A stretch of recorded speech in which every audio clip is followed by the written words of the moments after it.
Hello guys, hi guys. Hey guys, masquera say, Muri say.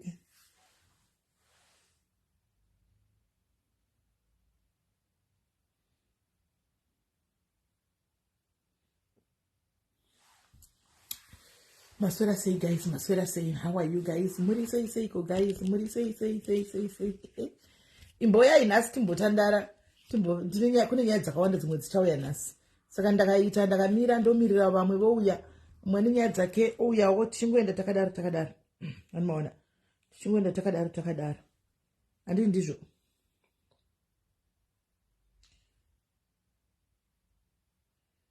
Guys, hapana wera anoda kuuya kuzondibatsira kucleana mumba.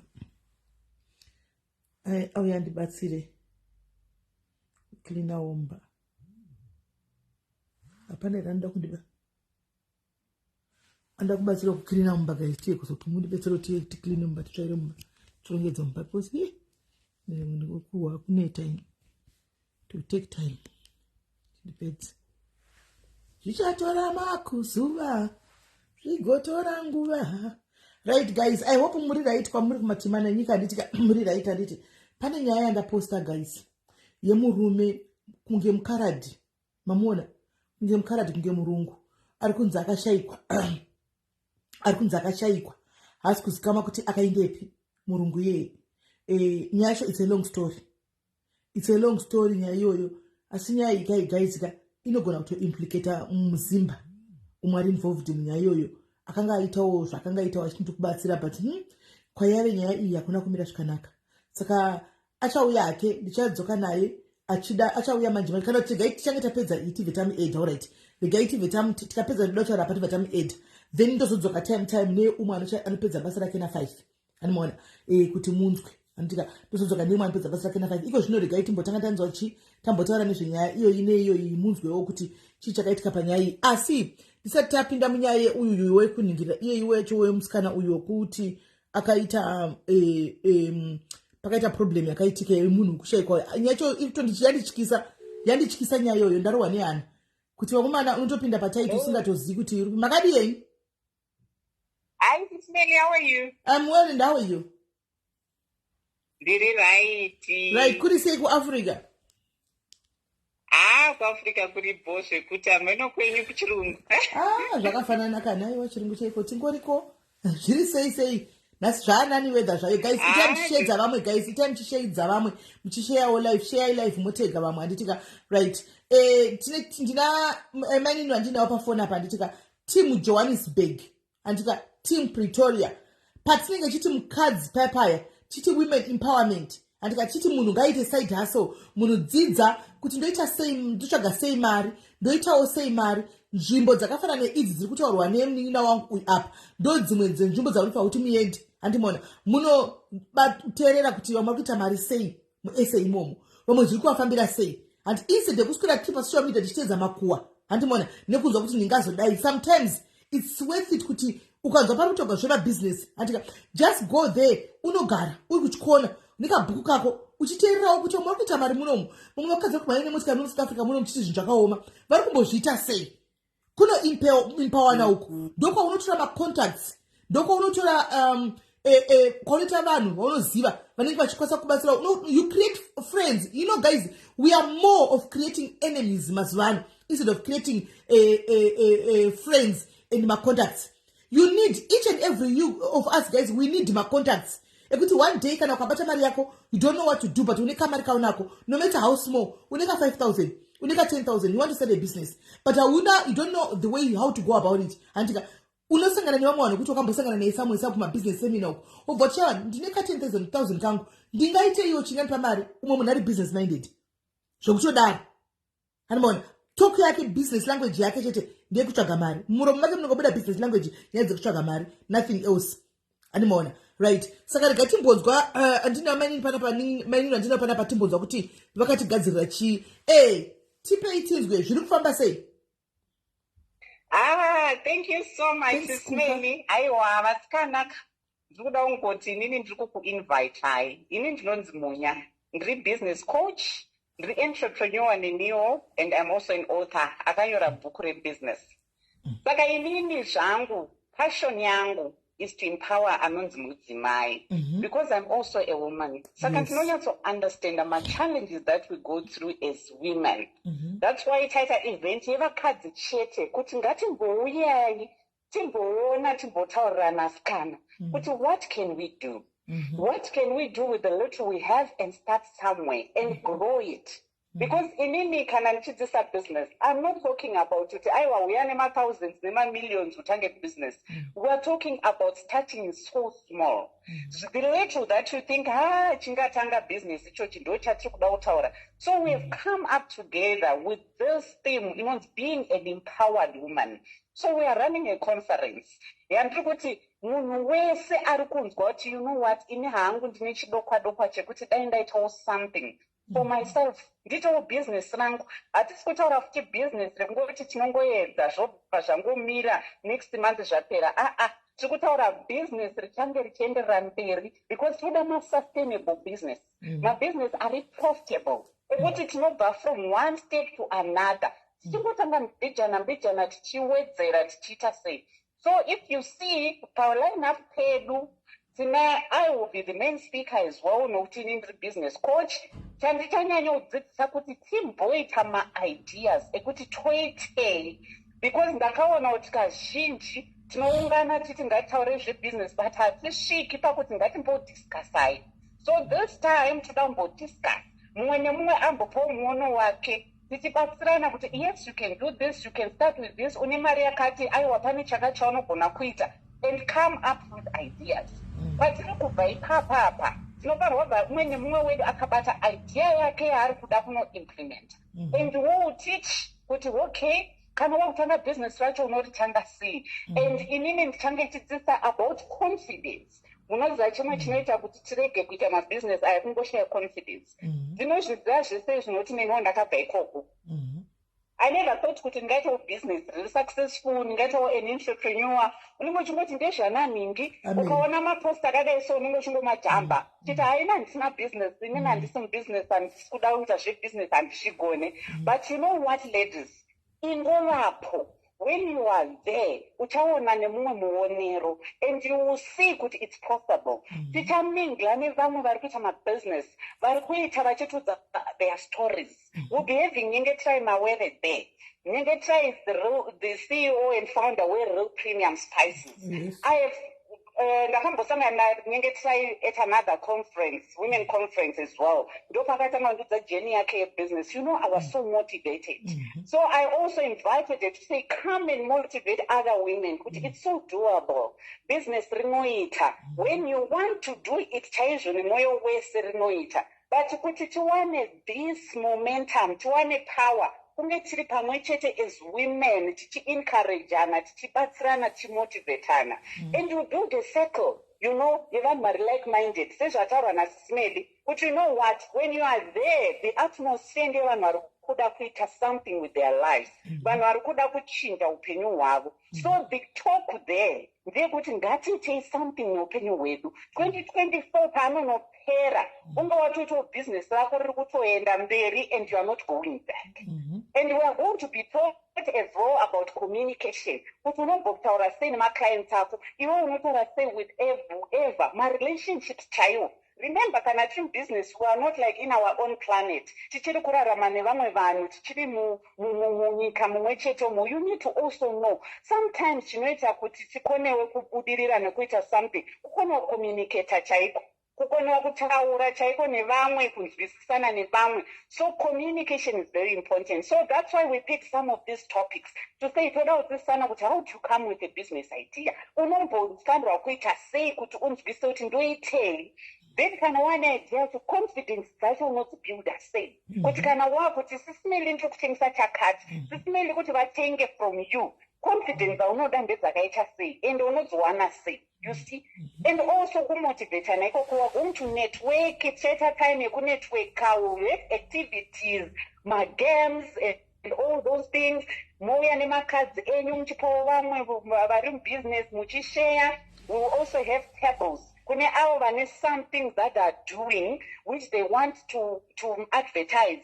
Cinema tables, only 300 rand table yako, then you can advertise your things to everyone, aripo, and you can distribute my flyers. And our conference, you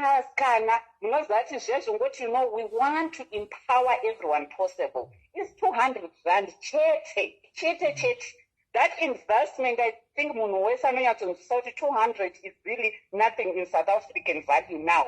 But it's just something that I have. So, you know what? Without an excuse. But let me go there. Because anyway, 200 I can afford. And this 200 includes your venue fees, and it includes a light lunch. So, from morning, it's Chitaura business. Guys, I can't wait to see you. And I believe you will get something out. We've done this event before, and we know we've created businesses. The passion yangu is to build a woman. I know what women go through, but I know that an empowered woman has got a voice. An empowered woman, anokwanisa kuita zvinhu zvakasiyana-siyana nekuempower vamwe tichidaro and nyika yedu inoita zvakanaka. Iwewe ukanditengeserawo icho, inewo ndikakutengeserawo icho. Tese upenyu hwedu huri kuendera mberi, but we are gaining something.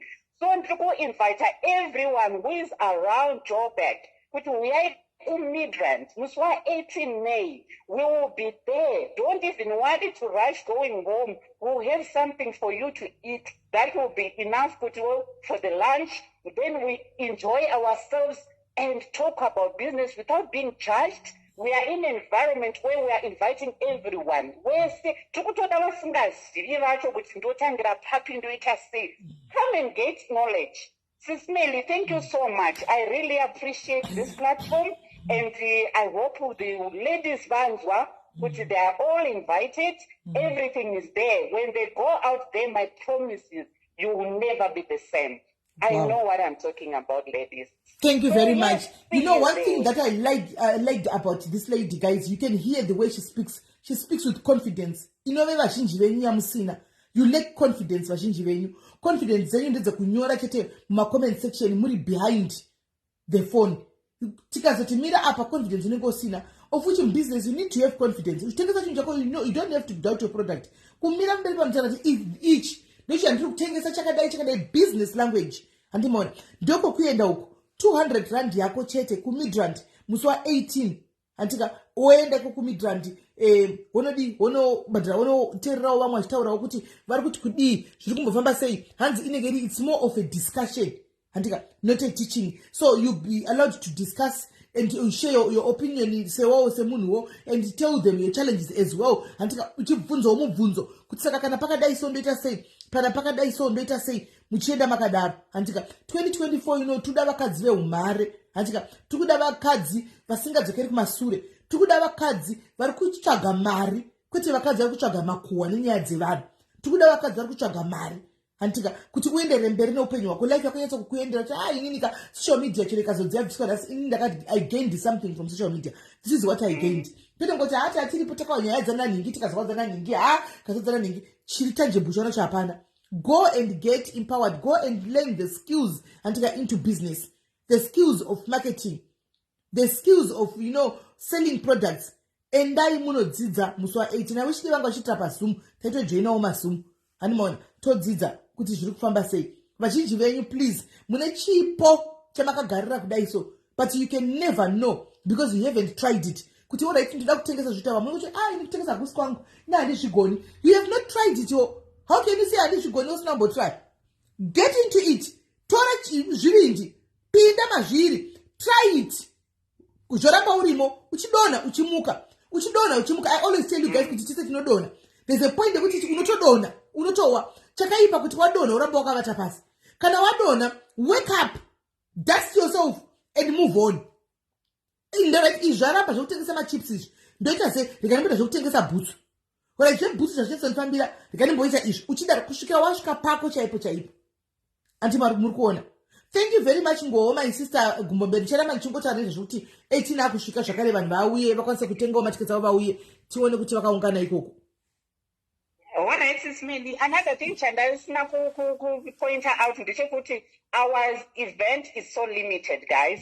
Saka usamirira zvako kuti ndozoti last minute ndichatenga ticket. Everyone should have RSVP'd by muswa 10 May so that we know how many people are there. But at the same time, already vanhu vari kutenga matickets, so venue yedu haisi so big because we didn't know about the numbers. So iwewe nhasi chaiye chibhongo uta contact the person, you get your ticket, you know you're secure. Guys, I can't wait to see you there. Thank you so much. Thank you, Melina. Thank you very much. Right. Editor, yes, kam chida kuenda chibva matobata. Ndoko kuenda uko. Chibva watobata ito babate. I see one of them in the comment section. But I'm in comment section, you're voting, please secure my seat. And pay a deposit of 100 rand. Secure my seat, we are coming. Invite your friends. And tell a friend. Kuti kwaita mukano kuti notsvaga mari kuti toitawo mari sei. Hande iva scanner. Moenda. Ndokumbirisawo madiaries. Timu rangu vana vangu. Antika mastreets haaperi. Mastreets will always be there. Imboita day or dedicate it for business. Go and learn something. Then madzoka zvenyu kuya wadzidza or something. Kuya utwedza zvako street. And do something no penyu wako. Wada kuramba chiti kwa GoFundMe kusvika kupi. Ngatikuitira GoFundMe chasina kuti zvaarwara hachakwanisi kushanda. Kasi kana uri able bodied zvauriko zvinezvi. Tsvaga something chekuti uite. Nemari shoma yaunayo iyoyo 1000 iyoyo. Guys, I'm telling you, it will make a difference. You can start something near 1,000 rands or you're just a and you'll be shocked. You know, my man got a Kulipopo conductor now every day. The joy and I see a maya, but I listen to teach mass man. If I can't do what's as you do. My party, and I would have quite Zakuti. Nyayandi was a Munukuru, Cheroquantir. I think I could say, do you know what she does? One of the door ne bar. Well, Bakatanga ni crate, ni market out to a door. Tata ora nyaye business plan wakati ini yanguka andina mali yakawanda vanogara kumareserve uko kulimpopo vakaudza makreta avo 2 edoro saka vanofamba vachipusha bharara vachitengesa doro rere vachipusha ndo mari iri kuvararamise chikafu vakatangira mu2 makreti andika vokwira 3 zvichienda problem itoripo ndeyekuti pamakreti wendo pane mari yavo yekudya nechisaka havazonyetsogona kuti vaodotenga akawanda handimaona asi vanoramba chingoshingira ndo panotore mari yavo yekudya mufunge amai vavo because handichadi kudzikadzika dhipu zvimwewo it's a topic for another day chazotaura ndizokupai reference kuti mukuzara nyaya ndakabhotaura musuya mukona nyaya iyi chazokupai mogara muri on the alert but for nhasi tisavatengese tisavakande pasi pebhasi ingogarai makadza izvo vanofamba nebhari ndakarwadziwa kuti naivediwe kasi ndiri mwana wamai ava ndichiona mai vangu vachidaisawo nebhara mumareserva ini ndiri kunze kwenyika kudiaspora ndinohwa sei ndakazvibvunza ndikati ndinohwa sei but anyway I guess vanhu takasiyana nditi vamwe takatosiyana hazvina basa ngavaguduke musana iwoyo vafamba havo nebhara ndezvavo animaona so yes endai vjex endai magara muri zvebusiness imimi go there and listen to each makumangwa kuti vanogwa ndapfeka masocks enda ndakosa eating iri pasapo guys funa ngori kugwadza ndaizvitambira kupatini samfuna kugwadza right regai tichibuda munyaya iyi tipinde mune imwe nyaya yezuva ranhasi andachitaura yemurume wokushayikwa uyu iri kunditibatei nyaya iyi zvocaption manje but anyway hatimboenderai mberi kuti vamwena kuzoona agara zuka mazana ari kuita zviningirikiri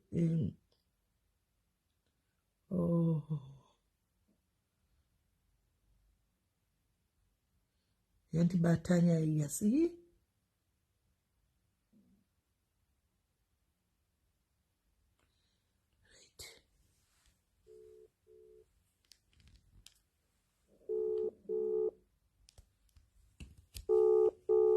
kaita mshare vamwe ita mchidedza vamwe mshare kundo kune kushaya data uko kuti phone inoti connecting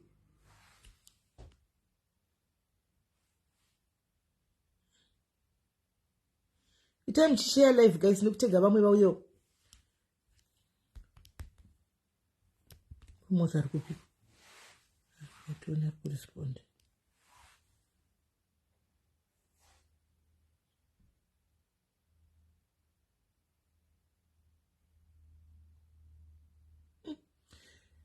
la regai nditenge data ndisipamba pane wifi alright tenga data ndakatokumirira palive ndi palive tenga data uyi right regai atenge data nzira ndisiri kumba kuwifi saka vafamba vahwa anyway nekutsvaka munhu shwava. Uchiita munhu wakapara mhosva mai mwana. Uchiita munhu wakapara mhosva. Munai munyai. Mugoutiudzawo zvamunofunga. Mirai kujaja. Mutange mahwa nyaya yose zvizere. Mozotaura. Anditya. Mirai mutange madza nyaya izere. Mozotaura. Edwe. Hapana nda kuyandi azondibatsira kugadzira here chirumu chedu chiri kuseri kuchachira kuitira malife. Chiri kuseri kuchiri pasapo chida kuzoitwa malife. Ndiko titoda kugadzira toisa desk redu mu tisachiya yedu tonyatso kuruka tirimo. Tichita malife tirimo. Hapana nda ndibatsira kuzogadzira gadzira mu. Ndotombochipenda mukati. Ndotombochipenda mukati. Chirumu chedu chiri pasasapo. Tochipenda penda. Tochigadzira gadzira ya. Tochita malife ndiriga kuita malife mumba. Ndochita kuchirumu cho ndakaita tigwenya chapana chirumu chiri pazapa chakamira choga. Saka ndimo nendo ichita malife mumba. Munomudensingasaiti malife. Ndakadzogara pachiusho. Pauyu. Hanzi wardrobe yakazoita kupi kwandakadligwa mariwe Annabelle. Ndakuudza ndakati welcome pa UK. Kupi? Hembe dzangouzara zaidi aiwa ndireke zvangu ndisiye. Zvotoda ndine madays apa ingori off yanhasi one day. Ndozoita futi rimwe day pakati apa ndopanichazo. Hapana wena Annabelle. Zvakangodaro wena ko ndakadondigwa mana ndibhengeri kuti investigate amena kuti vakati ameno titongokaunda kuti it's one of those losses zvinowanikwa wangu. Asi chero munhu asina kufa ndozviri mupenyu. Kana kukoma aitoiti ndokomei zvanga ndoziva. Haimboiti munoziva mina ndikudze vasikana ndizoti ndoti kudiko. Ndokuziva chikudii. Munoona kuno ku UK kuno kuti chimirira mukadzi uyu ari kuya kukapinda munhu anogona zvinhu vakomana vanogona zvana carpentry izvi. Vanogona zvana plumbing izvi. Vanogona zvema aerial zvema TV munofane mari. Ndodo kudzai. Munofane mari. Bvunzai vanhu varonuka musoro vafane mari vanhu vemusoro. Vanhu vemusoro vafane mari. Asi kuti havachafini vamwe vachita ngorega kushembozi munonyanya kutotidhurisirawo. Yani guys ungati kungori kwa musoro goda free anyway kwa 30 pounds. Kana ndimiwo ndori kwa mabhanzi. Topfeka wig ndoinda. Vari kuita mari guys. Vanhu vakaita zvebeauty zvari kuita mari. Kana uine tarisiro yekuti ukuuya kuno kukaizika. Dzidzira kuruka musoro. Uchimirira kuti zvinhu zvako zviite. Dzidzira kuruka musoro uye uruke musoro kunofane mari. Panenge uri kuoff unenge une maclients. Vari kuita mari vanhu. Izvozvi ipa pane makapenda izvozvi. Makapenda. Nokuti kunombotsvagwa mumagroups emaZimbabweans kuti havenda pana nozowa kapenda. Anotoshayikwa kapenda. Utozotora vanhu vekunana Poland uko. Maporisha ndio otozouya.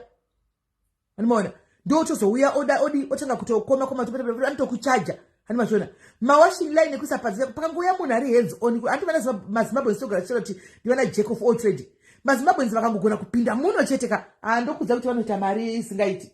Vanoita mari yakareba because ndiri senicho ndikangoti 20 pounds depend kuitira kabasa kako totoita because imari yakatowanda. Imari yakawanda.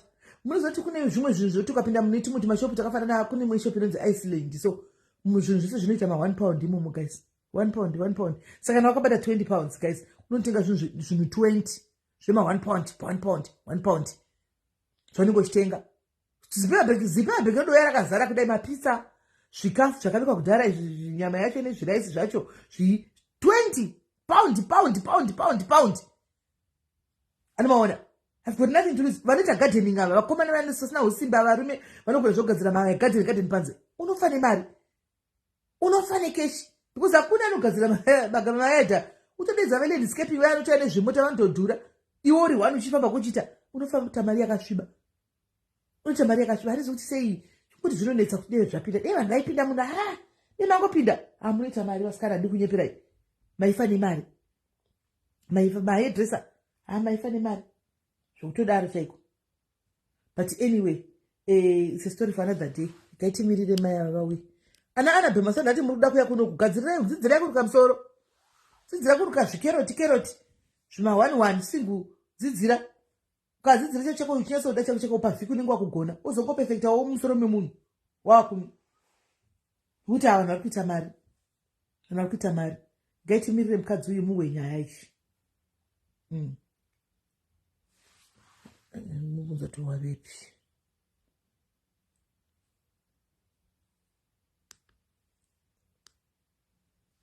Ndipewa. Sure, izvozvi pane post yatiswa group redu remacos kuwhatsapp uku kune zvatine munhu autoda izvozvi munhu wemunhikiri wemwana wevana but uyo ndofunga ke ari kungoda izvo zvekungoti but inotori basa ritoripo full time kuchengeta vana vari kutoda maneni zvokutodaro anadho pambe mushara kuchinzi child care inodhura moti vanenge vachireva nhema zvinodhura kuya kuno kune mwana mudiki kunoko zvinodhura saka maneni ari kutodiwa kuno uya muchengete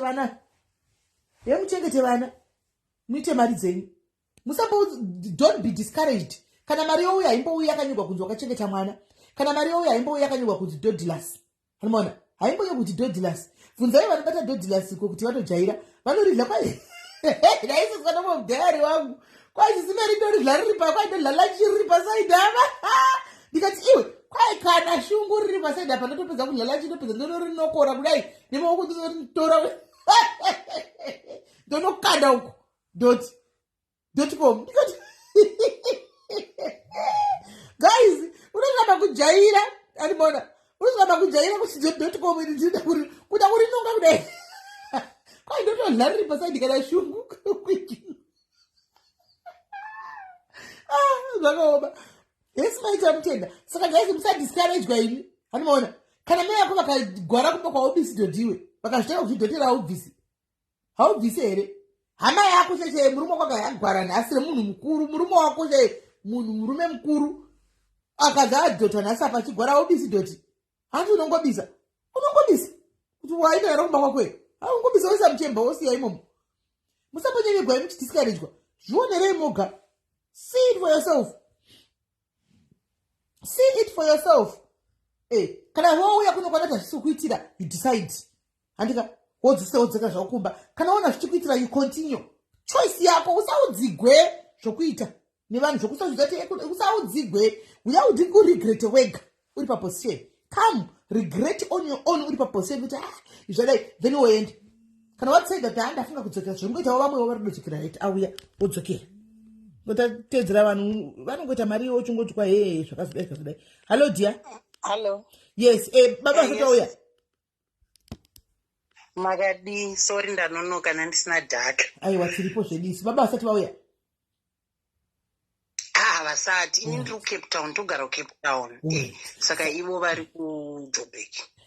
Zvatopinda busy. But anyway, it's fine. Ivo ndo changorepresenta baba. Saka guys, itai muchitega vamwe. Tegai vamwe mucomment section umu guys. Tegai vamwe vauye munzwe nyaya iyi. Tegai vamwe mushare life. Toda kuti isvike kure so that tikwanise kubatsirana nezviri kuda kutaurwa panapa. Animona tibatsirane papapa. Tegai vamwe mubva mashare futi life. Antika vana vaone ma notification mazano zuka hamene medzi dzake dzari kuita. Animona vana vasikona ma notification mazhinji mazano please tegai vamwe share life tegai vamwe. And kutega kwacho kutonetsa futi. Right. Ngatitaure hedu chii chakaitika tanga ibva pakutanga chaipo. Nyaya yakatangira pakuti mukomana uyu anonzi Russell. Mukomana wamaona mukaradhiya. Mukaradhi. Mukalad. Mama vake muSouth African. Did vake I think ndeve maDutch vekuHolland. So mama vake ndo vanga vari customer yemurume wangu anoita zveUber. Saka from kutakurana namama wake vakazoziva family yese kusvika naiye obva azoitawo friend nemurume wangu paaiuya kunoko. Mama wake varwara. Mama wake bva vazodzokera kuHolland, bva vanoshayikira kuHolland. Iye anga ari kunoko. Vadecide kuti ada kuenda kupi because mama wake wangu ashaya kudzokera. Aigara kuHolland. Saka paakadzokera ndizoti chii chakanyatsoitika paairport kuno Cape Town. Akanetsana nevanhu paairport vaisirwa bhani. Asi chandonyatsoziva ndikuti anga akadhakwa handizoti vakataurirana sei. Saka akaisirwa bhani ye5 years kuti adzoke muSouth Africa for 5 years. Okay. Aenda kuHolland. Ndopaakatanga kungonetsera murume wangu achiti ndoda kudzoka because I feel kuti ndoda kudzoka nemaashes amama wangu kuSouth Africa because ndokune family yamama wake.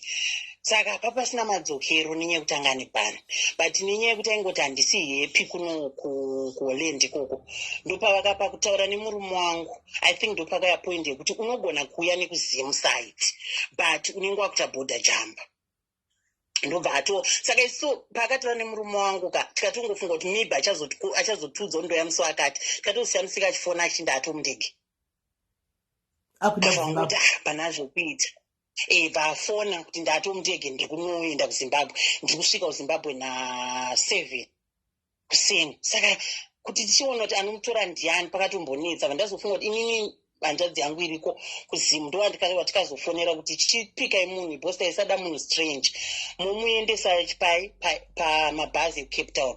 Saka iye ndege yake yakadhileya and tasisina communication naye kusvika na11.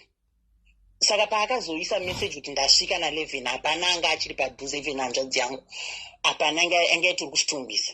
Vangoti asizvo ndine friend yangu inonzi Bunu, anyasoze first name, anoita zvetaxi padhuze ipapo, anenge achitakura vanhu. Rega ndimufonera apike, vamufonera vaanopika raseo kuairport kuzimbabwe. Saka murume wangu ndaifonera nemurume uyu wetaxi, vamuudza kuti iwo munhu haatombozivi even mari macrossrates ekuzimbabwe, siya waona kuti abhadhara mari yake yeborder jumper nebhazi kuuya kupi Cape Town, but mise mubhazi recape town. Ndobva tatiti anguva munoziva uyu munhu weuber anenge ari bhizi wekuuber endaive kubasa.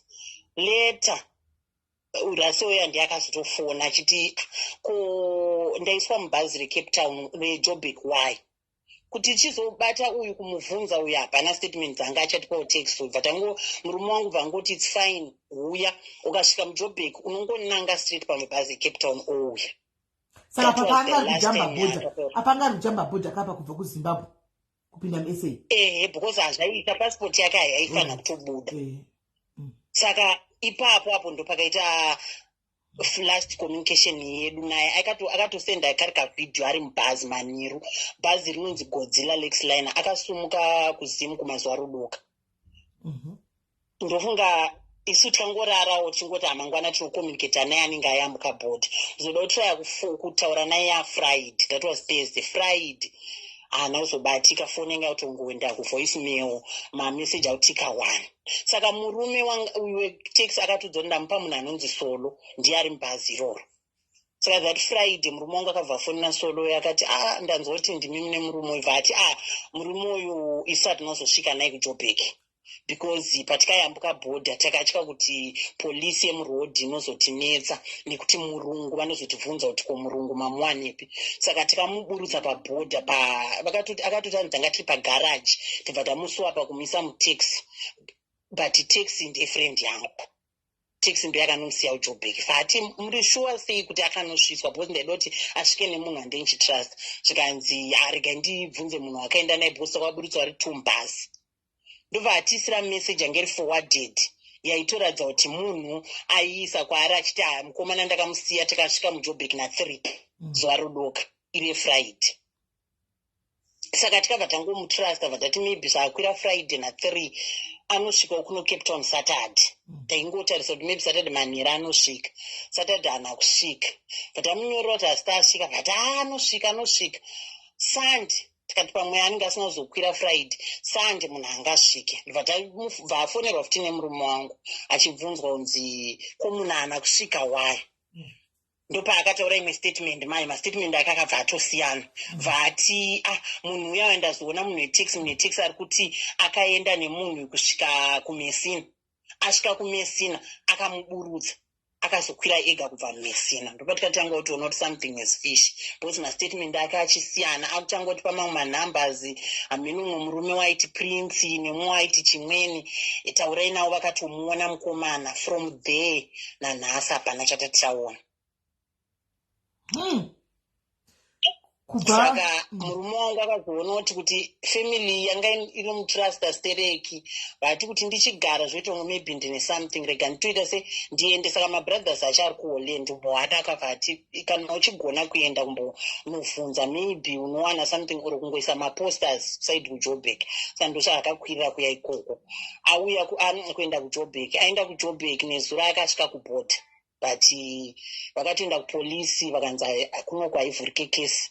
Because zvitoratidza kuti munhu kana vebhazi vati akayambuka, kesi inotovhurwa kuSA side. Saka nanhasi ndopatichingora hatina kana any information. Saka meaning to say kuti vanhu vava veGodzilla vari kutaura kuti mubhazi mavo mvudzi kura varimo. ndozo inini I suspect something fish no one Godzilla because pamwe pandikasuspecta takavhunza foni yake kuti kufoni yake sei yakakasira kusaita. Murume akati patikamuburutsa tichimuchinja kumuendesa mutaxi akatodzoka achiti ndasiya foni panga ndakagara, so isi takatozozvoona kuti abirwa foni namai vanga akagara nawo. But foni yacho havanambo ikura kuti vakaona kuti mai vanga agara nawo pasiti vaba foni, but havanambotudza kuti takazotora foni yacho kana kuti chii. So inini pfungwa yangu yanga itofunga kuti maybe vanhu vebhazi iroro vane something zvavakaita oro vari kuziva, because from kuzobvunza tatozoona kuti vakamuchaja mari yakawandisa kubva kuzimu kusvika kujobe vanga vakamuchaja 150 US. Hey, Because vakanyatsoona kuti munhu ane mari ende asingazive zviri kuitika. yeah. Saka right now the possibility is maybe probably avakangomusiya akaita target yematsotsi akatorwa kana kuti akaurayiwa. Zvese ndokoro ndivo vakatoita se vakatomurobha akasara asisina anything chekuti awise possible, very possible. Vanozvike kuZimbabwe. Mune namba dzana kuGodzilla? Ndinengori nedzasolo page racho ndakambotarisa page racho ndatombonyora hapasi that active papage iro ravo reGodzilla. Ndinedza iyeye solo wacho yega. Aripo vana vari kubatika paWhatsApp. Anobatika paWhatsApp I think. Imbokandai namba titrai kutsvaga solo itioni because nyaya yandipinza chando zvokuti ndikuti saka murume yanogona kutofira kai kunzi akabatsira munhu neinformation kuti alright chawapiwa bhani kuti udzokene paairport chinda nekuZimbabwe uzonochambiswa bhodha. Anogona kutopinda pataiti murume wenyu, anogona kutopinda pataiti murume ende musatombo zvakangooma chokwadi. Zvakaoma. Let's hope mupenyu zvino ari ndozvandirombo because pane umamboisa comment papage penyu nganchedza kubata ati pane munhu akadonha ndambofunga kuti maybe pamwe utanga kutarisa mahospitals handizive, because kana anga asina foni asina nhamba yaanorangarira yekufona maybe ari mahospital handizive. Kwai akadonha kupi? Pane aisa comment papicha yamaisa achitanzi pane munhu akadonha tiri pakiwa achinzi anga ari mubhazi asi akatakura kuendesa umesina, but ndambotraya kumubata even kuinbox haana kuresponda, maybe ari busy munhu wacho. Haana kutora kuti bhazi ripi? haana kutaura, angoti akadonha bhazi. Raida kunzwa kuti bhazi kurira kuti ndiro here bhazi iri, bhozi ati anogara mbridge aienda kumesina, kuti ndiro ranga akwira iroro here kaunti rimwewo bhazi hamina. Because munhu akadonha, munhu anodonha akaita semukaradha, hazvinonoki kutaura kuti munhu pane mukaradha akadonha. Mukaradhi kauri? Atoti hanzi anga akaita semurungu, ndozvaatotaura. Pakomenti papage papaisa komentiyo. Ukwai akaita semurungu pamwe ndiye. Zvinodaro. Saka kana akadonha ari palaini ane vanhu vebhasi, saka vebhasi sei vari kuti hatizivi? Ndozvandidai vakatiudza. Vakati vakutaura kuti munhu afenta paBorder aendeswa kuchipatara. Sei vari kuti hatisi kuziva?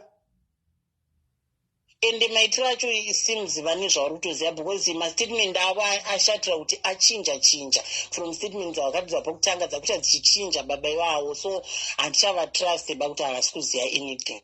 Nokuti kuzimba kwaipa vanhu vanoti kutopa information kunaoma kuti paita munhu ane mari panapa tamuchaja 150 kusvika kuJoburg kwakabhadhara. Munhu iye ane mari, animona akatobatwa mukunzi kuti togwa cheko pavanhu achitorerwa mari iyoyo.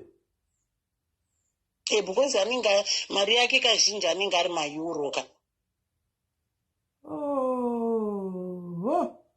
Nemari dzosaiwo murungu uri pai. Ameno tatozvishanda. Saizvi muri kwakwanisiya basa kunotsvakana nemunhu, kunotanga kunotsvaka munhu kuBorder weduwe anomuwanepi? Unongotendera zimene ungadii manje ukagara futi. Achinzi akafenda uyu, kwai akafenda ari mupenyu yakati akadonha akafa. Haana ngoti munhu yakadonha asi akatakurwa kuenda kumesina. So ndanga ndichida kutomboita follow up yeizvozvo kuti pamwe ndiye you never know, kana anga ari munhu ainwa doro, maybe anga akanwa doro or something. But kana achinzi akadonha paBorder iwe, uyu angasema une paBorder ka, because akanti munhu akanga ari Border jamba, saka igozonopinda pakiwo odonha sei pakiwo. Yes, she said that ndipinda Border jamba. Saka pamwe haasi asava kudzinza passport, aiva kungopinda kutoenda nekunoenda Kuti havana kuenda nekusango vakamubata kusango magumaguma kumusango ikoko. Ndozvimwe chandingambofunga kuti mai kana vakamuendesa nekusango. Tepu yacho handifunga kuti anotombogona kufamba kusango kuya. Akakutakurawo marasha mai vake. Ndo chimwe chinhu chiri kutotyisa kuti nemarasha iwayo anawo. Oro imwe pfungwa ambofunga kuti maybe kuti anenge asangana nepolisi inobata iyi kusaidi kuJoburg ikoko obatwa oendeswa. Mukharadzi ambobatwi. Mujobeki. Mukharadzi ambobatwi. Mukharadzi vanobata makanda edu aya. Mukharadzi vachimubata vachiti kudi. Amen. Aiwa, makaradzi ambobatwi kuzine makaradzi unless atengeswa. Makaradzi ambobatwi. Ndiani angamutengesa angachiziva kunze kwevebhazi vavo chete. Because akashaka zveshuwa inodzokera murume wakusha. Nda kutogara ndatokuudza. Akashaka zveshuwa inogona kudzokera murume kana family isinganzwisika inogona kudzokera murume wako makaradzi aya. Zvinodaro. Saka ini ndikutongofungira kuti munhu andinotoziva angatoti paanza ndiye webhazi because hapana munhu ndiye last person watinoziva akanga ane munhu, but now mastatement akutotipa kutoratidza kautsotsi. Wasina isinde namba dzesolo kuti timbomufonera tinzo. Right, control kunoti inosendekera.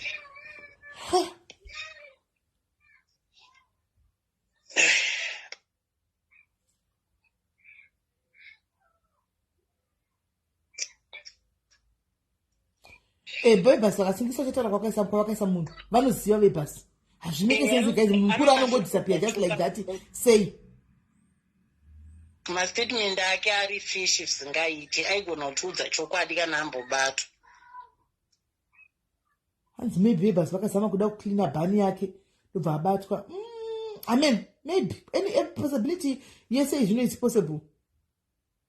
But vanenge vakuda kuclean neiye munhu avapa nhingirikini. Avapa mari yekuti ndijambisei. Yanga ine mari yekujamba bhodha saka kuya kubhodha wangu waende pinai. Vainenge vaigadzirisire chii uyu pano. Even dai akadzoswa isadzoswa here kuHolland kwake pamwe dai family yacho iri koko aitopiwa mafoni calls 2 ekufona kuti ndabatwa ndakudzokera. Aitofona. So handifunga kuti izvozvozvo because haanambofona. Isa namba dzasolo wacho tifone choni. Hamuna mbofona kwane namba yamusingazivi wenini kana pamafoni ipo izvozvi mva wangopika any namba yakufonera yamusingazivi mwa anogona kukumbira mumwe munhu foni kuti akufonere kana asina bhat. Pane murume wangu pane namba yaati ambofonerwa naye, but the fun part foni iyo yanze ngesinganyatsonzwike paada kuifona bheki haisi kufoneka bheki. I think 2 macalls. Anogona dera akatokidnapiwa futi pakutodiwa mari. Ndozvimwe zvingandifunga kuti semunhu akarasa mafoni eseka anonge asina kana foni namba yaanenge achiziva nemusoro. Namba dzauyu ndiri kudzishaya, rega nditonyorera ndidzipiwe. Zvakaoma. Ejesi ashaikwa ndeumwe mukaradhiwo nyaya yacho uzotanga kuiteerera. But murume wamai vandona ndi mukana akashaikwa munhu uyu makagara kuti anopisa musoro inokudzokera mai mwana munomanyiswa mukazvika captain ikoko munodhugwa nepfuti kana kupiswa chaiko. Zvinotogodini samumira mupiswa. Kutomutsvaga at least kutomutsvaga. Kukana mukamushaiwa. Mutotiza mudzokera kumusha. Munopisa nemagara ekuti anonzi amusoro makadesa because kune shonzi ndiwo kana neidea iyoyo inotokupaduka anotochinja statement esekasara kwamuri nyaya iyoyi. Vanogona kuzviita. Nemira so namba idzi ndatosendera someone kuti andisendere mufoni mangu handisi kudziwana. Ane makore manganira sedu. Atori murume mukuru chaiye, I think ari ma40s. Atori murume mukuru. Ane muri? Kunoku anongori nemwana ari kunoku atune 26. Ana mukadzi. Murume anogona batana murume wavo anogona batana human trafficking. Wenyu murume ende musazozvitaura. Musazozvitaura kuti kwaenda kampa idea kuti kwaenda nekuZimbabwe. Gochamba bhodha. Mashuwa mai mwana muze murume wenyu. Munofira mujere. Inenge atine human trafficking iyoyo. Zvamuri imi mugodza mapisa kuti ndindakatozompa idea kuti zvawapuwa bhani famba ugoenda nekuZimbabwe kudzoka kuzochamisa bhodha. Munobatana human trafficking. kana zvatoipa chaicho kwamamira mutochinja ndinanditari ndachandoziva iye akangondifonera chinayo kudaenda kuzimbabwe ndikamutenda akazondifonera zimbabwe kuti ndida kuenda south africa ngati aina handizivi motongomira makadaro ipapo handitombozoti that conversation yakanyatsotanga sei musana ida kuti murume wangu abatika anyatsoexplain muyeje pakoli yenya pamurume wenyu nokuti ndikuona baba vachinyatsa kutopinda bhizi chaicho vanosunga nehuman trafficking vayeje tione pakoli apa havasi kubatika ndatomutsvira kuvanyorera kuti pamandifonera ndofunga vari kutofamba bhosi pandapesa kuti vana vanga vachimbofamba saka havasi kutombobatika hamuri mwenye ngachitochinja statement pachiri padhuze maimwana zvokuudza vanhu kuti he ndakazomupa idea yekuti iwo zvapuwa bhani chipinda nekuzimbabwe inosara yaye muri mwenyu kutoti nahandizvizivi akatongondifonera munhu achiti newe ndida kuenda kuzimbabwe handiona haunoweripo kuti ndinovatokangoti ukasvika kuziva kuti mahotera ndozvaakanditongondibvunza munyarara zvokuti takazodii tikazotumba vanhu kunomudii tikadii murume anoenda kujeri ukasara maashirikadzi zvakaoma sana pakaoma but still ndiwo even pakachekwa mafoni calls ka aivanyorera mameseji achibvunza so vanongotora chaindibvunza ka kwete zvokuti ndini ndakamupa idea ini ndinoti zvokumupa idea izvi kuti ndini ndakati zvawapuwa bhani chikwira uende kuzva musazvitaure nekuti makatobatsira munhu kucrosa bhodha asina mapepa munhu wekuholland kuti apinde musa maita human trafficking akandifonera achindibvunza zvaindibvunza saka ndaingomupindura zvaindibvunza haisi mhosva aindibvunza kuti ndinoenda kuzimbabwe yandika ndofamba sei ine ndambobvunza kuti donodi ndikangoti akuna ndega kuende kuzimbabwe noburika kwarere airport handika ave kwarere akandifonera futi kuti ndapinda muharare ndinoda kuya kusouth africa ndofamba sei handiman ine handitozizi zvepasipoti yake kuti chine bhani kuti haina bhani ndikangomuti inda kuairport kana kuti inda kunonzi kurodhipoti kumabhasi vongodaro nokuti mukada zvokuti pahe takazoti chikwira muna godzira tsvagaiva ndikazodidi munoenda kujeri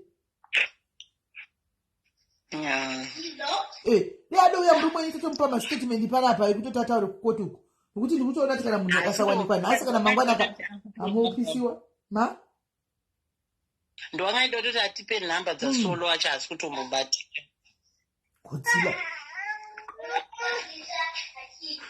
kwanzi yega akecha zvokukecha handifungi munhu angona pakatotagetiwa iwo usati amene kubhodha uko akatotagetewa akatagetwa akatotogwa akatorwa akatagetwa zvekutorwa bhozi even pavakaenda kuzimside hanzi vakati vakaudzwa kuti zviri kuitika zvikanyanya papa pamiri papa vanhu vangoyambuka bhodhi hanzi makesisi waya ari kuitika akawanda handivazviona akatogwa akatogwa haisutaipi iyoyo kwaivo mai vakabaufoniya mumabhazi anyu mazimba hei aindombofunga kuti mai vaviri pamwe yesolo vachatori naifoni tichitamburoda pamwe ndivo vakatoiba mai vanasolo vavanguti kwai mai vamwe mai ungaone kufoni yepasenja yabiwa nemunhu imosiya zvakadaro handi nai muri tobata mai vaya motora foni yachona ndiye akatoba solo uya nenyaya atoziva akatora foni yacho ndinaye so I think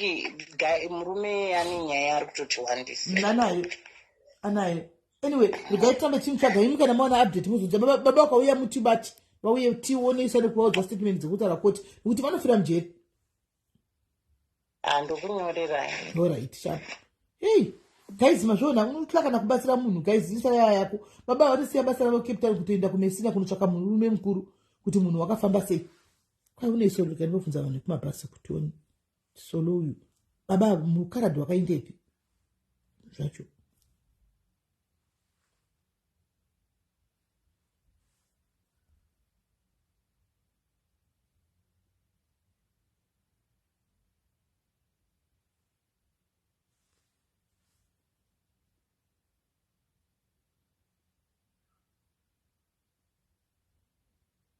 zvacho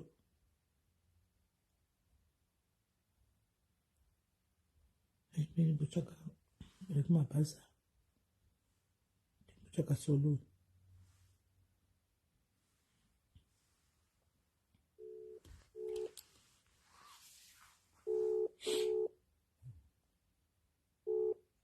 wangu ndevi yako mushe kuri sei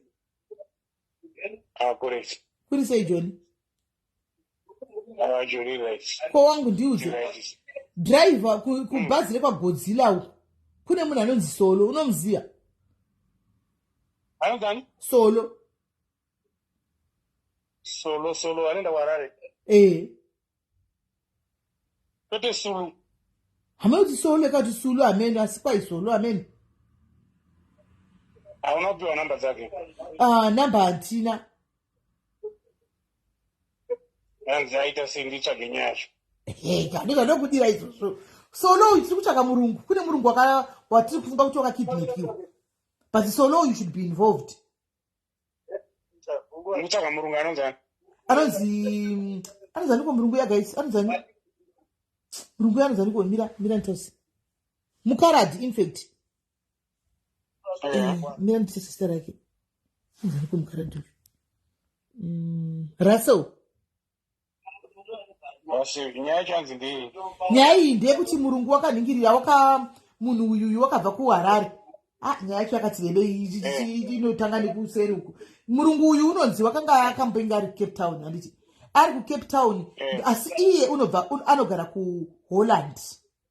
Ndobva vaya kuCape Town. Mai vake vakati ndeve kuCape Town, baba vake ndeve kuHolland. Saka mai vake vakanga vaenda kuHolland handika ndokwavaigara ndokubva anotsvarigwa mwana kuHolland ikoko. Saka vakanorwara vakafira ikoko kuHolland.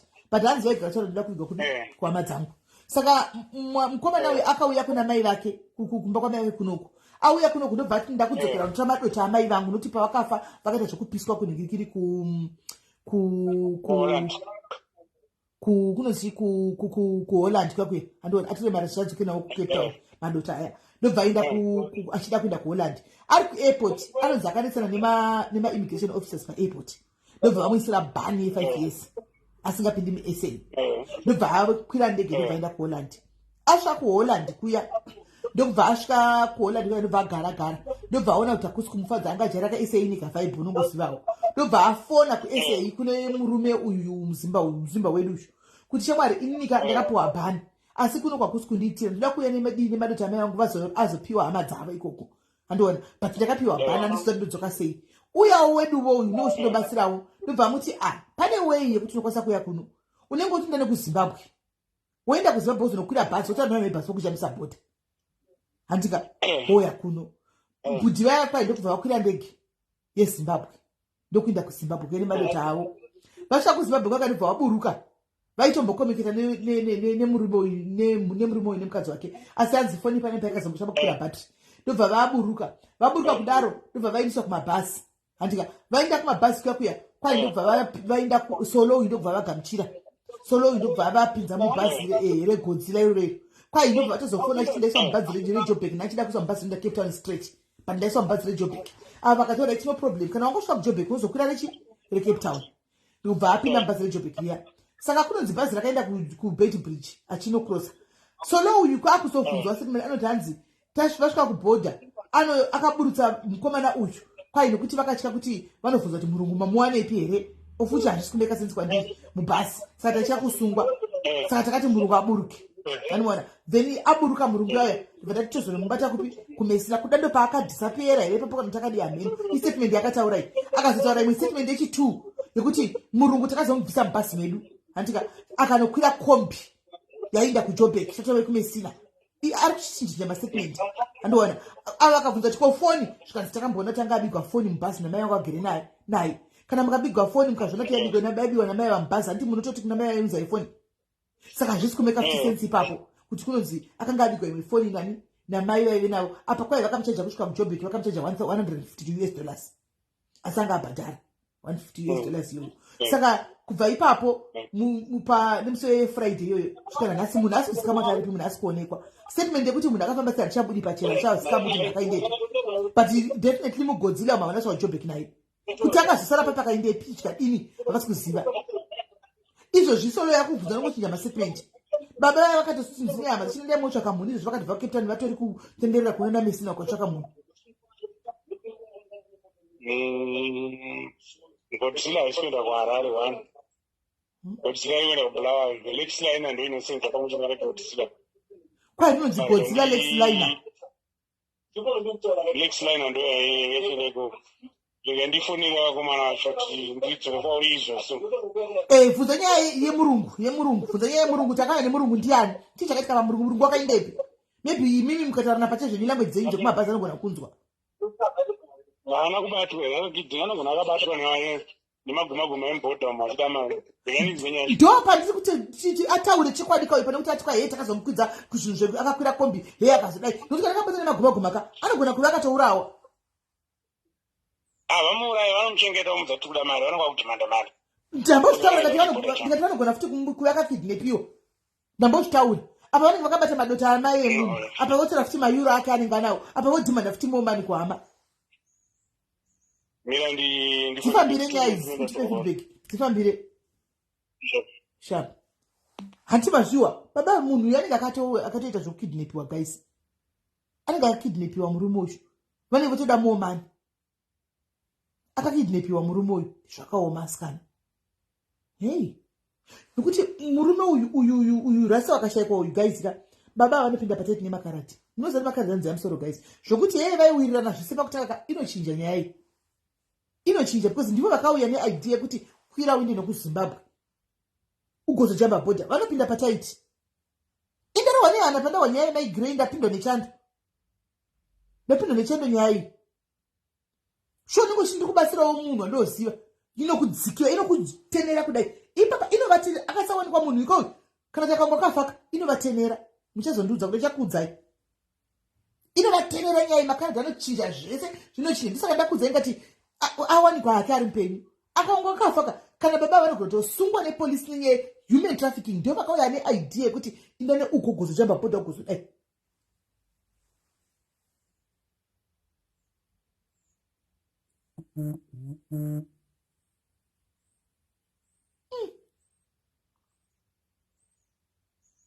vanenge vapa kuti idea but mhepo dzinosumuka asikana unenge uchindi kuita chinhu chakanaka but chinokudzokera vangani venyu kuti unoitira munhu chinhu chakanaka nemoyo wako wese but chinhu ichi chawaitira munhu chinokudzokera chigoita kunge une mhosva iwe wanga uchizama kubatsira ugosara wave nemhosva iwewo dzinosumuka mhepo nokuti ende ndiri kuti akuvafilira baba vanaini ende paupenyu hwavo havafi vakazvipama unenge uzodemba ipapa ndiko kwari wademba dende angozana yangu tina handisi tinofana kudzoka sei chingomira 5 years dzipere hei magumaguma anotobata kuchengeta munhu uri claima mari yakawanda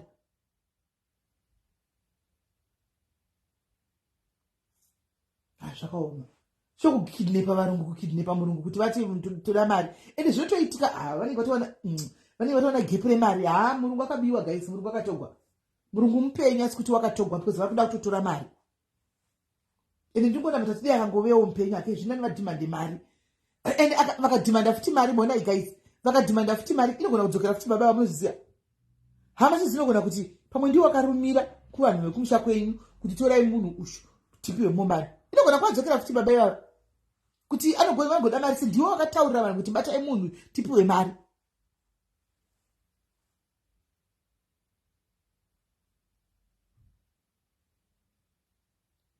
inogona kuwadzokera kunzi mari yechi ndiwo wakatengesa kuti kune munhu ariko batai munhu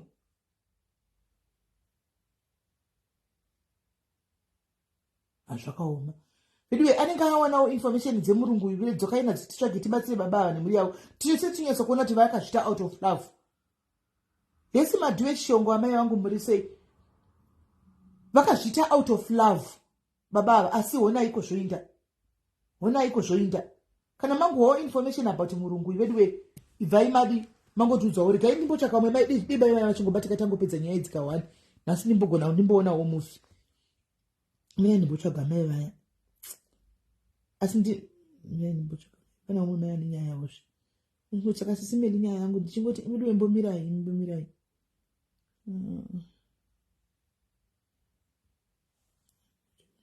inopinda zvakaoma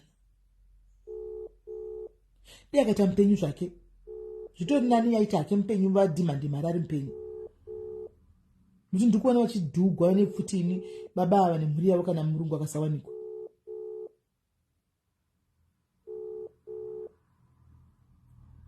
nasi kubata ufo zvanga tinopedza nato zatoifoka kwarati wani unopedza unokurumidza kupedza nasi.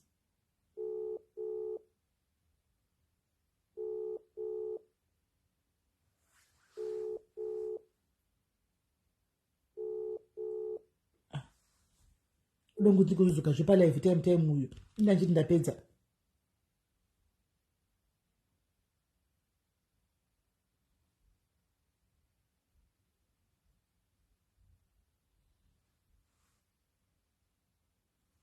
This message.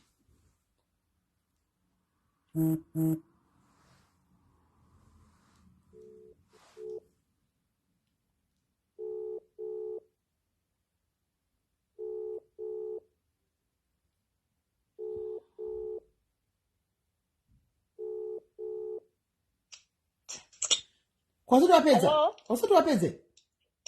Ndisati ndakutopedza izvezvi ndakuda kubuda pandinotora taxi. Saka maminitsi mangani? Toti 30 minutes because parengi saka tongoti mapinda kudhara palive. Palive nandichitangu dzimwe nyaya yawo yandinayo. Tatozongoti ndada unongobatanidza neyako pachinda ora itozodzoka iwe usvika kumbondudza todzoka. Totanga. Alright ma'am. Alright sha. Iripo. Right. Saka nzi mamunzwa achadzidzoka kana auya. Right. Kana takudzoka guys mamunzwa uyu. Takudzoka palive. Anditika kana takudzoka palive. Pane zvichaitika pano padiaries. Zvakanaka. Animaona. Yes maipaida long time how are you? Aiwa ndadzoka manje maipaida. Pane zvichaitika padiaries panapa pakana takudzoka palive H2. Saka modeedzawo vamwe. Anditika zvikuru sei modeedzerawo the less unfortunate ones. Anditika pane zvichaitika. Handisi kuudzai. Asi just be on the lookout. Izvi zvichaitika tichiwa nyaya yemukadzi uyu apedza toita zvakuda kuita. Pane vacharopafadzwa nhasi.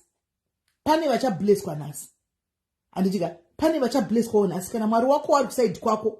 Kana Mwari wako wakurangarira wanga uchinamatira for a breakthrough. Anditika yepa area imwe area so nhasi could be a day. Ndani madays ndaka hold on to this blessing iyi. Animaona because ndisina nguva yekuuya pamalife. Animaona ndandine nguva ndaka hold on this blessing ishi. Saka unogona kuita laki rako nhasi. Andichiona kana wanga uchinamata una Mwari wako uchiti ndiri kutsanyawo panguva yakati. Saka todzoka manje ndatofanira kuziva ndichifanira kubateja chimiro kuti adzoke uchu. Haasiri ari kuita izvi zvinhu zviyani nyaya yake. Asi ipapo paanenge azodzoka ipapo paanenge ataura. Ini ndo panichazouyawo ndichidini tichitaura zvatoda kutaura apa tichitorawo zvatoda kutora tichipikawo tichapika ipapa. Animaona tichipikawo tichapika ipapa. Animazviona. Saka guys musazoenda kure mogara makagadzira guys mochudza vamwe kuti tadzoka motega vamwewo vamwe havasitomboona manotification zvachose nemalife motaura kuti tadzoka ndakamboti zii ndakati nyapa. Saka hanzi apa manotification haako haasi kuuya ichokwadi manotification haasi kuuya. Animaona manotification haasi kuuya hanzi marere anabva zvinhu zvakawanda zvinogona kungoblesa chamwari munhu. Sometimes it can be something that is worth more than money. Mari ukatikakupa nhasi inogona kungoiti vhuru yapera ndatogona kupa chimwe chinhu chekuti unototi upenyu hwako uchiti upenyu hwangu wakachinjwa nechinhu ichi. Andiona saka not everything is about money. Andiona so guys chibve kana mouya mune uchitega vako asi wazvo anabva uchishare life. Andiona muchitega venyu nhasi anditika kutadzoka takuya takuenderera mberi. Anditika saka guys ndakumbofanira kukata patinodzoka anditika tobva tadzoka futi panapa vana Sasha ndamboda kufunga Sasha ndambomufunga. Antimona but mobva mangotega guys paunongouya utegawo just tag. Animona tishinda takadaro tadzoka takufamba nenyaya dzedu une yako nyaya yakuda kutaura une nyaya yako yakuda kushare nevamwe kuda maza kuda kudii handizi pane post ndakaisa zvangu musuno nchiti pane ari kuda uri kunetsekana nechii. Ndoda kuti ndikutaridze the power of social media. Ndakaisa post makaiona nchingoti uri kunetsekana nechii.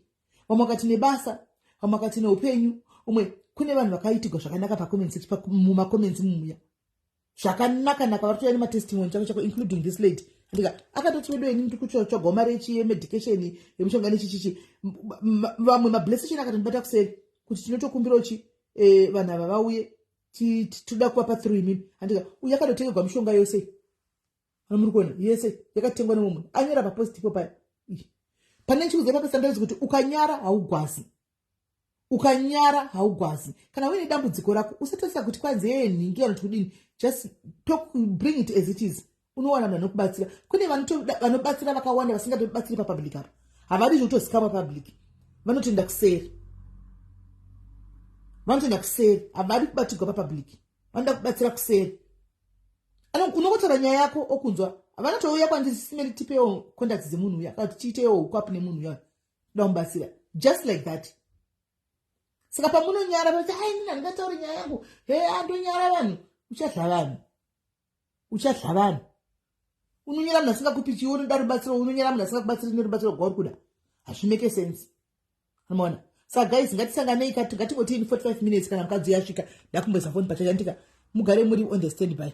Anditika anzi Joyce wakambitsa mimi nakashekwa. Batsira iwo nina wangu akashaikwa na mai vake Wednesday hapana tu. Nyachati tina kutonya zvawo kutonyora nakutozvisa tokuti kudi hatisinyatsa kuisa zvanyora zvakanaka. Kwanisa kadzokorodza ipawa.